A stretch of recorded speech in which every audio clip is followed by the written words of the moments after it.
За сайн байцгаана уу? Энэ өдрийн мэндийг хүргэе. Энэ удаагийн бичлэгээр иончлол энерги гэдэг агуулгын тухай ярих гэж байна. За энэ сэдв нь 19 онд хэвлэгдсэн 11-р ангийн химийн сурах бичгийн хувьд 21-р хуудсанд атомын электронд бүтц гэдэг агуулгын дараа байгаа.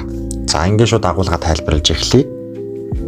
За дэлгэцэн дээр иончлол энергийн тодорхойлолтыг харуулсан байна. За энэ дээр юу гэсэн байна гэхээр хий байдалтай 1 моль атом эсвэл ионоос стандарт нөхцөлд 1 моль электроныг бүрэн салгаж ион үүсгэхэд зарцуулагдах энергийг иончлол энерги гэнэ гэсэн байна. За тэгээд энэ тодорхойлолтоо илүү ойлгомжтой болох үүднээс иончлол энерги гэдэг хоёр үгээс салгаад иончлол гэдэг нь яг юу болох тухай эхлээд тайлбарлая. За тавчхандаа бол иончлол гэдэг нь ямар нэг жижиг хэсэг. За ямар нэг жижиг хэсэг гэдэгт нь болохоор атом байж болно, ион байж болно. За ямар нэг жижиг хэсгээс электроныг салгаад ион үүсгэх үйл явцыг хэлнэ гэсэн үг. За тэгээд дэлгэцэн дээр харуулсан зурган дээр болохоор урлагийн тэгшгэлтэй төстэй байдлаар илэрхийлсэн юм зургийн зүүн хэсгээс эхлээд тайлбарлах юм бол атом байна. Тэгээд атомоос цаашаа урлагийн тэгшгэлтийн сум яваад тэгээд үр дүнд нь болохоор атомын 1 электрон алдагдаад тэгээд нэмэх нь 1 электрон гэдэг дээр бол алдагдсан электроноо мэдээж хилтгэж ин тэгээд электрон байхгүй болсон жижиг хэсэг нь мэдээч ион байгаа гэд. За тэгээд иончлалыг зургаар бол ингэж илэрхийлж болно. Иончлалын үед салгаж байгаа электрон нь тухайн элементийн атомын давхраанд оршиж байгаа хамгийн гадна оршиж байгаа юм электрон байдаг. Тэгээд давхраагаа мэдээж задлаад үзэх юм бол хамгийн гадна оршиж байгаа энергийн дэд түвшингээс электрон алдагддаг гэсэн үг. За тэгээд дэлгэцэн дээр харуулсан зургаар болохоор кальцийн атомын жишээн дээр хамгийн гадаад давхраа буюу 4s гэдэг энергийн дэд түвшнээс 1 электроныг салгаж байгааг харуулсан байна. За тэгээд энэ урлагийн тэгштгэл юм шиг мөртлөө электрон оролцсон бичгэлийн талаар нэмэлт мэдээлэл хүргэхэд альва нэг жижиг хэсэг электроныг авсан эсвэл алдсныг илэрхийлэхдээ энэ бичгэлийг мэдээж ашигладаг. За тэгээд тухайн жижиг хэсэг электроныг алдж байгааг илэрхийлэхдээ урлагийн тэгштгэлийн сумны ард нь үүсэж байгаа ионыг бичээд нэмэх нь тэдний электрон гэж бичиж өгдөг. Тэгээд яг нэг анхаарах ёстой юм гэх юм бол урлагийн тэгштгэлийн сумны өмнө нь яг хасхан тэдний электрон гэдэг байдлаар бол ерөөсөө огт бичдэггүй, энэ бол алдаа болдог. За харин тухайн жижиг хэсэг электроныг авсан байдлаар илэрхийлэхдээ мэдээж урлагийн тэгштгэлийн сумны өмнө нэмэх нь тэдний электрон гэж бичиж өгч болно. За тэгээд иончлол гэдэг үгээ тайлбарласан болохоор иончлолын энерги гэдэг нийтэд нь тайлбарлах юм бол мэдээж ингээд иончлол гэдэг саяны тайлбарласан процесст энерги зарцуулдаг буюу өөрөөр хэлбэл хүч шаарддаг гэсэн үг. За тэгээд тэр шаардж байгаа хүчийг нь болохоор иончлол энерги гэж нэрлэдэг байгаа. За тэгээд тэр иончлол хийх зарцуулагдж байгаа энерги нь болохоор тухайн атомын цөм болон электрон хоорондын таталцлын хүчийг салгахад зарцуулагдаад өөрөө тухайн жижиг хэсэг рүүгээ шимтдэг байна. За ингээд иончлолын энерги гэдэг ерөнхий утгаа авсан учраас өөр бусад нэмэлт мэдээллүүдийг бол тайлбарлая. Энэ дээр болохоор хий байдалтай гэж орж өгсөн байна. За ойлгомжтой болох үүднээс нэг жишээ авъя. За хий төлөвтэй атомд иончлол явууллаа. За дараа нь өөр нэг тухайн элементийн шингэн эсвэл хатуу төлөвтэй атомд иончлол явууллаа. За тэгсэн чинь хий төлөвтэй атомд иончлол явуулах болон шингэн эсвэл хатуу төлөвтэй атомд ингээд иончлол явуулж байгаа энерги нь тэнцүү биш буюу хатуу болон шингэн төлөвтэй атомын иончлолын энерги нь илүү өндөр байдаг гэсэн үг. За тэгээ өөрөөр хэлэх юм бол энэ нэг электроныг салгахад хатуу болон шингэн төлөв илүү их энерги шаардаад байдаг, илүү их хүч шаардаад байдаг. За энэ нь юунаас хамаардаг вэ гэхээр хий төлөвтэй атомууд өөр хоорондоо таталцдаг учраас тухайн иончлол явуулахад шаардлагатай байгаа энерги нь зөвхөн иончлолын энерги, цэвэр иончлолын энерги байдаг. За харин хатуу болон шингэн төлөвтэй бодисуудад нэмэлтээр атом хоорондоо тийм таталцдаг хүч үйлчилж идэг учраас тэр иончлолын энерги гэдэг байгаа энерги дотор маань тэр атомуудын хоорондын таталцж байгаа хүчийг салгахад зарцуулагдаж байгаа хүч нэмэлтээр ороод ирдэг. Тэгэхээр яг цэвэр иончлолын энергийн тоо гарахгүй гэсэн үг. За тэгээд ийм учраас заавал хий төлөвтэй атомуудад иончлол явуулдаг. Тэгээд хий төлөвтэй гэдгээ тухайн элементийн химийн тэмдгийн баруун доор нь хий гэд бичиж өгөх байдлаар тэмдэглэдэг байна. За одоо ингээд тодорхойлолтод одоо дурддагдаагүй үлдсэн нэг мойл стандарт нөхцөлд гэх мэт одоо хэллэгүүд байна. За эдгээр нь болохоор энэ суваг дээр харуулсан мойл ба стехометр гэдэг бичлэгэн дээр одоо дэлгэрэнгүй тайлбарлсан байгаа учраас энд одоо давхар нушихгүй байх үднэс ингээд тэр бичлэгийг үзээрэй гэж зөвлөд цаашаа оръё. За тодорхойлолтыг ерөөхдөө ойлгосон гэж үзэж байгаа учраас тэмдэглэгээний тухай яриа. За иончлалын энергийг яаж тэмдэглэдэг вэ гэдэг тухай ярих гэж байгаа. За дэлгэцэнд харуулсан байгаачлан иончлалын энергийн тэмдэглэгийн тус бүрдээ утга илэрхийлэх 5 тэмдэгтүүдээс бүрддэг. За тэгээ хамгийн урд бичигдэж байгаагаас нь эхлээд тайлбарлах юм бол за энд одоо байгаа гурвалжин тэмдэглэгийг бол одоо математикт дельта гэж тэмдэглэдэг. За дельта нь болохоор ямар нэг хэмжигдэхүүний өөрчлөлтийг илэрхийлэхэд бол хэрэглэгддэг. За тэгээд өмнө ярьсанчлан одоо жижиг хэсгээс электроныг салгахад зарцуулагдж байгаа энерги нь тухайн одоо жижиг хэсэг рүүгээ шилждэг гэсэн. За тэгвэл ингэх үед анх байсан жижиг хэсэг болон иончлалын дараа үүсэж байгаа жижиг хэсгүүдийн хооронд одоо энерги гэдэг хэмжигдэхүүний хувьд өөрчлөлт үүсдэг. За тэгвэл энэ өөрчлөлтийг илэрхийлдэг тэр тэмдэглэгээ нь болохоор энэ дельта байна. За тэгээд энэ тэмдэглэгээний баруун доод талд нь I үсэг байгаа. Энэ нь болохоор англи хэлний одоо иончлал буюу ionization гэдэг үгний одоо эхний үсэг байгаа. За энэ тэмдэглэгээний баруун талд цифр бичигдэнэ. За ямар учиртай цифр бичигддэг вэ гэдгийг бол тайлбарлая. Дэлгэцэн дээр харуулсан бичиглэлээр болохоор натрийн атомоос нэг электроныг салгаж байгаа үйл явцыг харуулсан байна. За энэ нь болохоор натригаас салгаж байгаа эхний электрон учраас зарцуулагдж байгаа энергийг нь юу гэдэг вэ гэхээр натрийн 1-р иончлалын энерги гэж нэрлэдэг. За тэгээд тэмдэглэхдээ тухайн цифр тэмдэглэх хэсэгт 1 гэж тэмдэглэнэ. За тэгвэл эхний иончлалын үр дүнд үүссэн нэмэх нэгцэнэгтэй натрийн ионоос дахин нэг электроныг салгаад хоёр нэмэх нэгцэнэгтэй ионыг үүсгэхэд зарцуулагдж байгаа энергийг натрийн 2-р иончлалын энерги гэж нэрлэдэг. За тэгээд тэмдэглэхдээ тэр цифр гэсэн хэсэгт мөн адил одоо 2 гэж тэмдэглэнэ. За тэгэхээр ерөөдөө тухайн цифр тэмдэглэнэ гэсэн хэсэгт тухайн жижиг хэсгээс хэддэг удаага нэг электроныг салгаж байгаа гэсэн тэр одоо тоог бичдэг. Заахнэ. За тэгээд энэ тэмдэглэгээний ард нь H томор H үсэг байна. За H үсгийг зөвхөн иончлалын энерги дээрч гэлтгүй химийн шинжлэх ухаанд энергитэй холбоотой агуулгад энергийг тэмдэглэхдээ хэрэгэлдэг. Эхэнд дурдсан дельта гэдэг өөрчлөлтийг одоо илэрхийлж байгаа тэмдэгч нь энергийн өөрчлөлтийг илэрхийлж байгаа шүү гэдгийг илэрхийлсэн тэмдэглэгээ байгаа л гэсэн үг. За тэгээ үүний баруун дээр нь дугуй дүрсээр стандарт нөхцөлийг тэмдэглэдэг. За нөхцөл гэдэг нь болохоор тухайн орчны даралт болон температурын нийлэмжийг хэлдэг. За тэгээд яагаад нөхцөл чухал вэ гэдгийг бол жишээгээр тайлбарлая. Натригаас 1 моль электроныг Цельсийн 25 градусд салгах мөн одоо Цельсийн 20 градусд салгах хоёрын одоо шаардлагатай энерги нь хоёулаа ялгаатай байдаг. Тэгэхээр ерөөдөө ижил процесс явуулсан ч тухайн орчны нөхцөл нь ямар одоо энерги зарцуулахыг шийддэг учраас нэг нөхцөлд бүх процессыг явуулдаг. Тэгжиж үнэн зөв мэдээлэл гаргах нь шүү дээ. За тэгээ ерөөдөө химийн шинжлэх ухаанд тэр тогтсон нөхцлөөр стандарт нөхцөл болон одоо хэвийн нөхцөл гэдэг хоёр нөхцөлийг ихэвчлэн ашигладаг. Тэгээ стандарт нөхцөл гэхээр мэдээж угаасаа өмнө хэлсэнчлэн температур болон даралтын нийлэмж байгаа гэсэн. Тэгэхээр стандарт нөхцөл ямар температур ямар даралт байдаг юм бэ гэхээр Кельвиний 298 градус болон 100 мянган паскал даралтаас бүрддэг байна. За энэ стандарт нөхцөлийн даралт температур зэрэг ийм одоо иончлалын энерги төдийлөн тийм чухал ач холбогдолтой биш ийм агуулгууд байгаа даа шүү дээ. За энэ сэдвтэ тийм чухал биш юм шиг боловч яг намайг хэлж байгаа үед ерөөхдөө ингээд сайн чэйжлээд мэдээд ингээд явах юм бол дараагийн агуулгууд нь бас ингээд орж ирдэг учраас илүү амар болно. Угаасаа энэ нь бол ээштэр орж ирэх нь бол бааргүй гэсэн үг.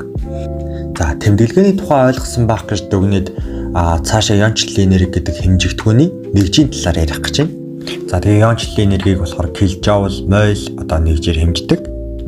За натрийн одоо 1-р иончлалын энерги нь 200 килжоул моль гэдэг юм бол 1 моль электроныг натрийн атомоос салгахад 200 килжоул одоо энерги зарцуулагддаг гэсэн үг.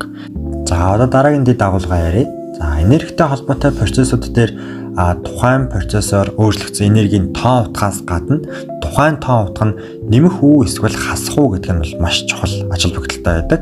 За яагаад гэвэл тухайн тоон утга бүхий энерги нь тухайн процесстой шингээгдсэн бол нэмэх тэмдэгтэй гадагшаага ялгарсан бол хасахтаа утгатай байдаг. Тэгээ иончлалын энергийн хувьд тухайн цөм болон электрон хоёр таталцж байгаа буюу салахгүй байх чиглэлд үйлчилж байгаа хүчний эсрэг үйлчлээд энерги атомд шингээнгээ электроныг сольж авч байгаа гэдэг утга явж байгаа учраас тоо утга нь үргэлж эерэг байдаг. Ерөнхийдөө эерэг гэдэг нь болохоор анх байсан энергиэсээ ихссэн бол эерэг, багассан бол сөрөг тийм тоо утгатай байдаг байхгүй. Тэгэхээр ерөнхийдөө гаднаас энерги авсан учраас илүү их энергитэй тогтворгүй тэгээд тоо утга нь эерэг байна л гэсэн үг. Тэгээ үүнийг диаграмаар илэрхийлэх юм бол иончлалд ороогүй байгаа жижиг хэсгийн дотоод энергийг ногоон өнгөөр иончлалын дараах энэ жижиг хэсгийг улаанаар тэмдэглэсэн байна. За тэгээ сая хэлснээр иончлалын үед жижиг хэсэг рүү шилжиж байгаа энерги нь жижиг хэсгийн энергийг илүү их болгож байгаа учраас улаан өнгөөр тэмдэглэсэн хэсэг нь илүү их байна. За тэгээд тухайн процесс энергийг шингээж ивэл утга нь эерэг байна, ялгаруулж ивэл сөрөг байна гэдгийг хүчээр чийжлэхээсээ илүү яг доторх энерги нь яг тухайн процессын үед ихссэн юм уу багассан юм уу гэдгээс шалтгаалаад ихссэн бол яг саяны хэлсэн шиг эерэг, багассан бол сөрөг утгатай байна гэдгээд ингээд утгачлж чийжлэх юм бол амархан тогтноо. За дараагийн давуулга руугаа оръё. За уйлах хүснэгтийн 118 элементүүдийг эренблээд бүлэг болгон үе гэж ангилдгийг бүгдээрээ мэдэх бах.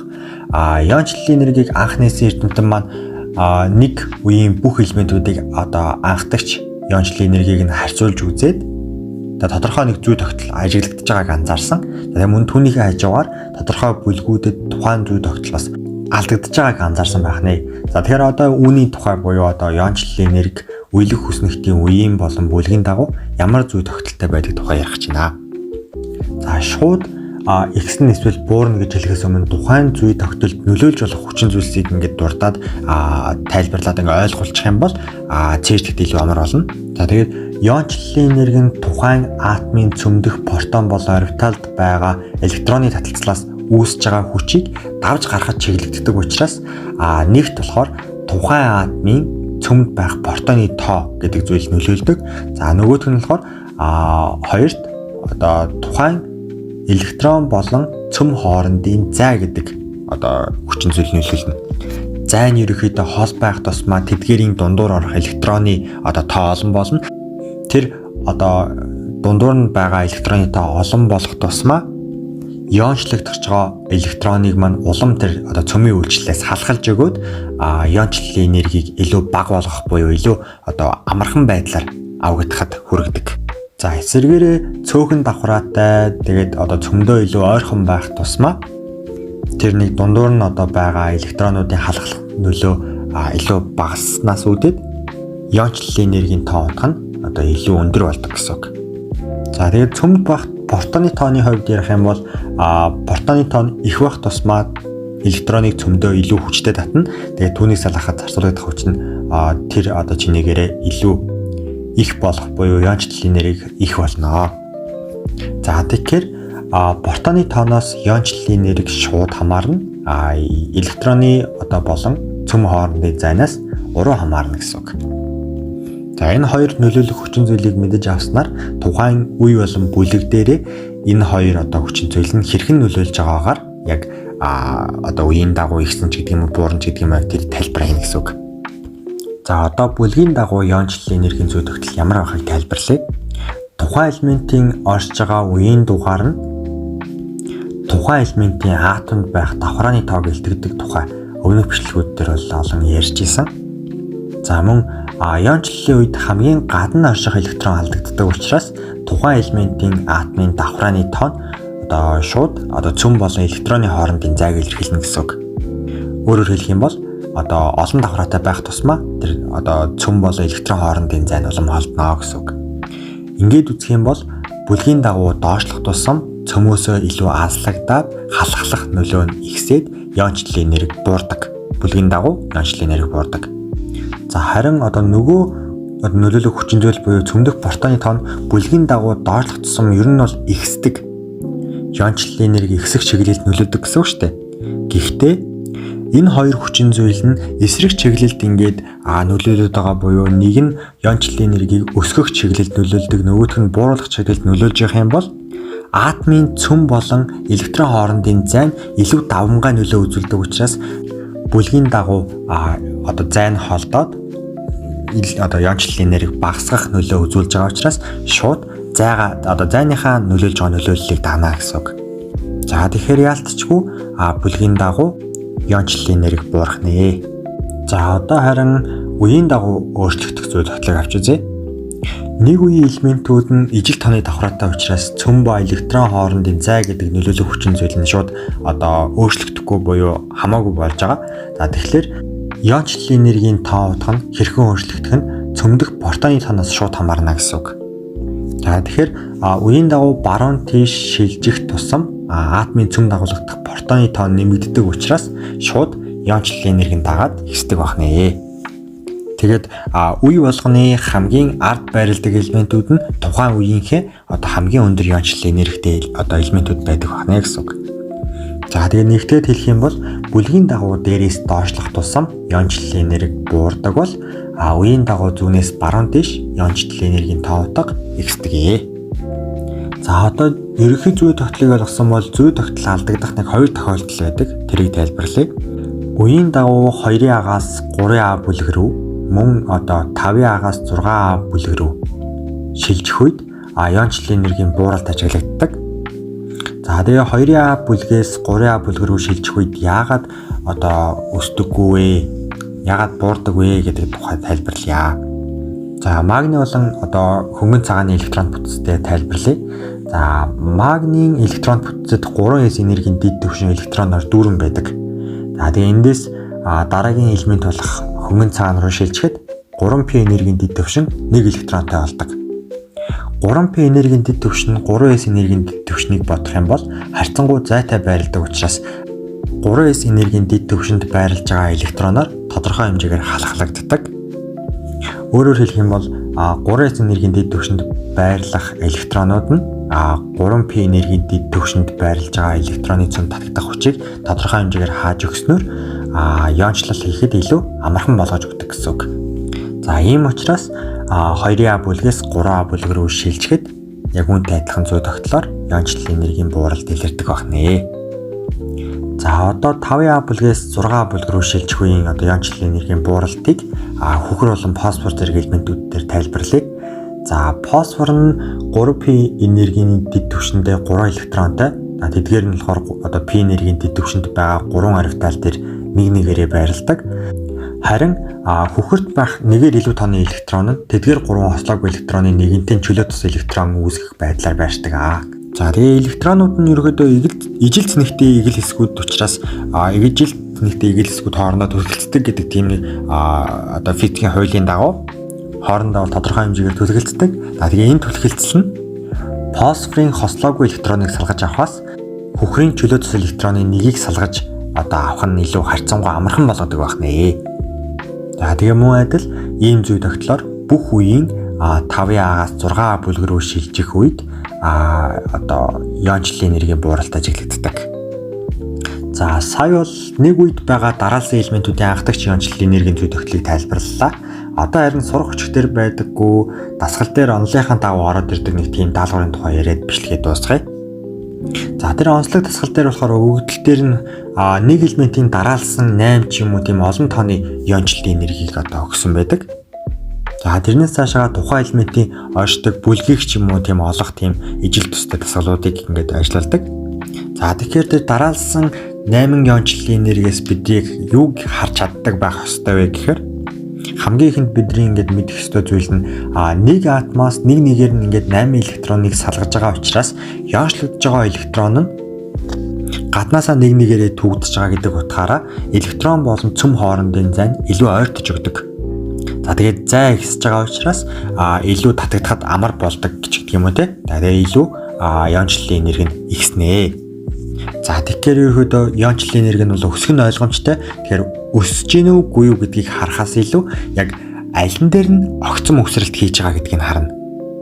Яагаад огцон мөсрэлт хийдэг вэ гэхээр одоо гадаад давхраанд нэг 3 электрон ч юм уу байлаа гэж бодоход 3 электронод усаад 4 дахь электроны одоо иончлалын энерги ингээд том утга нь харагдахад нэг давхраанаас нөгөө рүү шилжиж байгаа учраас зайн одоо маш их хэмжээгээр ойртоод энерги нь яг тэрэн шигэ одоо бүр нэлээд олон дахин ингээд өссөн байдаг.